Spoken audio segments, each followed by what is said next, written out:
is supporting you actually. Yes. But it's not just a problem with schools. Of course not. Even No. if we solve the problems in schools, Yes. what about houses, and not only houses Yeah. of the city Yeah. council? Yeah. So it's not just about Yeah. schools No, I know, or no, I even know. houses. Yeah. We are Yeah. exposed Yeah. everywhere. Yes. So Yes. Yeah.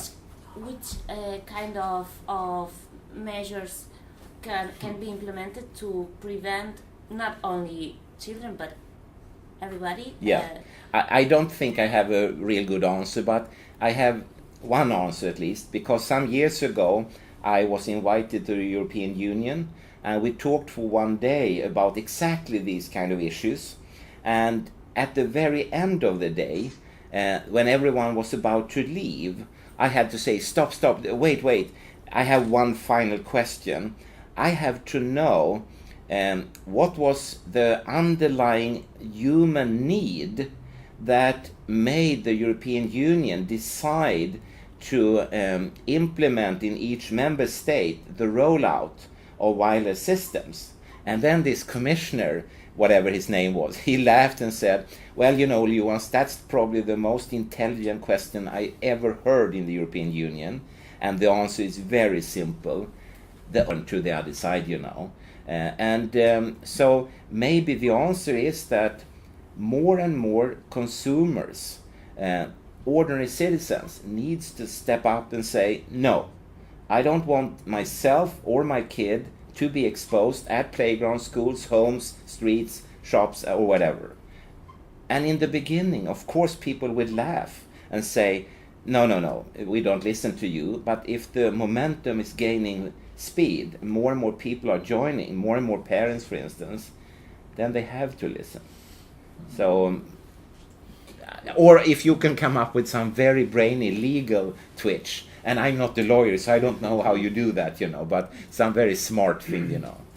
Yes. Usually you have at this moment. I don't know if it's no, I agree. Correct or and that's, you know, in science we call that the condensation point.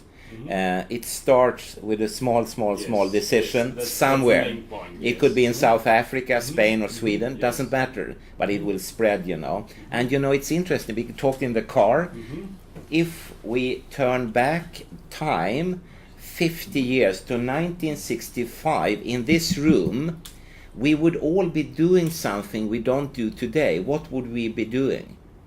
1965. Everyone would be Smoking, yes.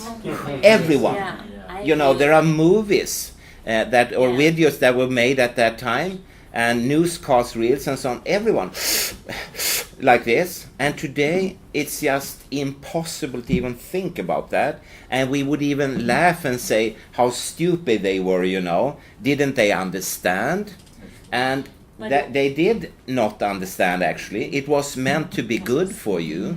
And if we go 50 years ahead of time and we have a meeting in this room, maybe someone will say how stupid they were at 2015. Didn't they really understand what they were doing? And this is, I should just come back to you, this is actually, you know, the reason. In the United States, there was it last year, 2014, or was it this year? I can't really remember. Maybe it was last year.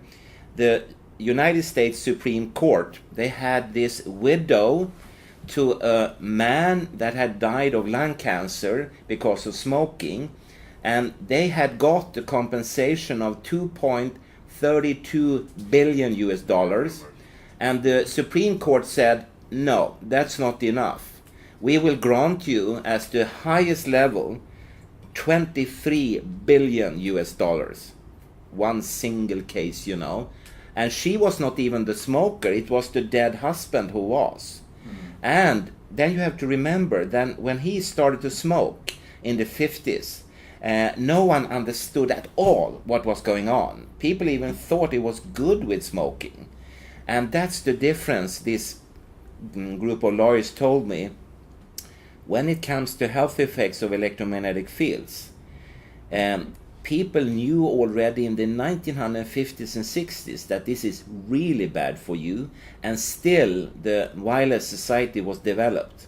And therefore, I think you say in legal term, you harm with intent. You know what you are doing to harm this person, you know, and that's worse than if I'm ignorant.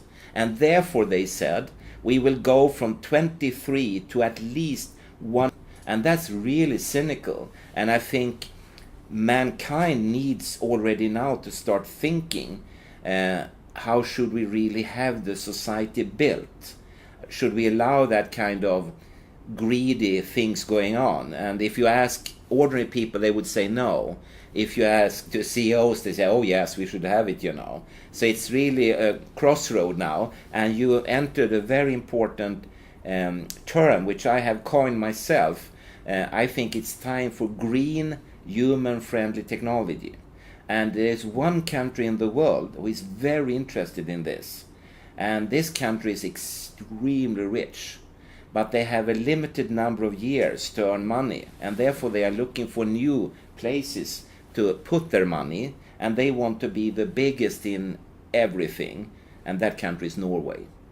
They are very much into human-friendly technology because they realize that they will be the winners of tomorrow when people start asking, how should I make this in a safe way? Oh, we have this Norwegian computer, a Norwegian tablet, a Norwegian mobile phone, or whatever, you know. How they will look, I don't know. But that's their aim.